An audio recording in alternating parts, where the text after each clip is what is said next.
আমরা লক্ষ্য করেছি সারা দেশে এবং পুলিশ বাহিনীর মধ্যে যে বিদ্যমান তাদের পোশাক আছে এটা নিয়ে কেউ সন্তুষ্ট না, এবং এইটার যেটা দৃশ্যমান যে এই পোশাকটা আসলে ওয়াইডলি অ্যাকসেপ্টেডও হয় নাই, মানানসই না শুদ্ধ বাংলায়।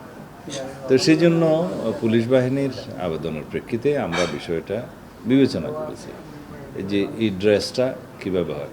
তা আমরা একটা ঐতিহ্যবাহী ড্রেস যাতে দেয়া যায় তারও একটা অংশ বিবেচনা করেছি। আমরা আগের যে উপর মানে শার্ট, যেটা কি বলবো, উপরের অংশ আগে যেটা ছিল মেট্রোর জন্য এবং সারা দেশের জন্য, সেটা আমরা বহাল রেখেছি। তবে প্যান্ট পাজামা সেটা আমরা খাকি ড্রেস দিয়েছি। এই হিসাবে তাদের সাথে আলোচনা করে আমরা বিস্তারিত আলাপ আলোচনা করে এটা একটা গ্রহণযোগ্য পোশাক হিসেবে দিয়েছি।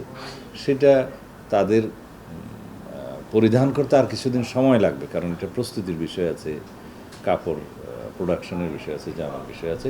এটা এখনও আমরা অফিসিয়ালি ঘোষণা করিনি, তবে আমরা সিদ্ধান্ত দিয়েছি, আজকে ঘোষণা দিলাম।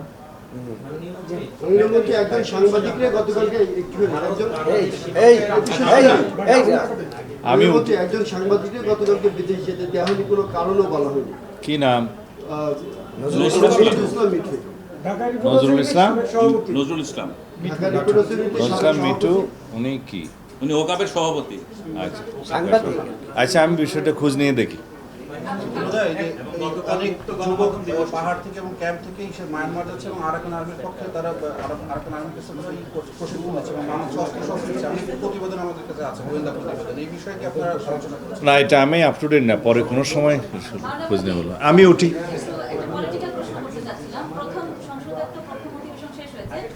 গতকাল বিরোধী দলীয় চিফ হুইপ বলেছেন, নাহিদ ইসলাম বলেছেন যে প্রথম অধিবেশন আসলে ব্যর্থ হয়েছে এবং সংস্কারের যে প্রস্তাবনা বা গণভোটের রায় বাস্তবায়ন না হলে তারা আবার রাজপথে যাবেন, এবং বলেছে ৭২-এর সংবিধান আঁকড়ে ধরার মাধ্যমে আওয়ামী লীগকে ফিরে আনার পথ আপনারা প্রশস্ত হচ্ছেন, এরকম কিছু অভিযোগ সে করেছে। আচ্ছা, এগুলো তো সবই পুরাতন অভিযোগ, আজকে নতুন তো না। এখন একজন বিরোধী দলীয় চিফ হুইপ তার মতামত উনি দিতেই পারেন। আমরা তো আমাদের বক্তব্য দিয়েছি। ইতিহাসের মধ্যে সবচেয়ে সফল অধিবেশন ছিল এই অধিবেশন। দীর্ঘ ১৭ বছরের পরে গণতান্ত্রিকভাবে নির্বাচিত এই পার্লামেন্ট, এই পার্লামেন্টের প্রথম অধিবেশন ছিল সবচেয়ে লাইভলি, ভাইব্রেন্ট, এবং এই পার্লামেন্টের কন্ট্রিবিউশন ছিল ইতিহাসের মধ্যে সবচেয়ে বেশি আইন প্রণয়ন হয়েছে এই পার্লামেন্টে।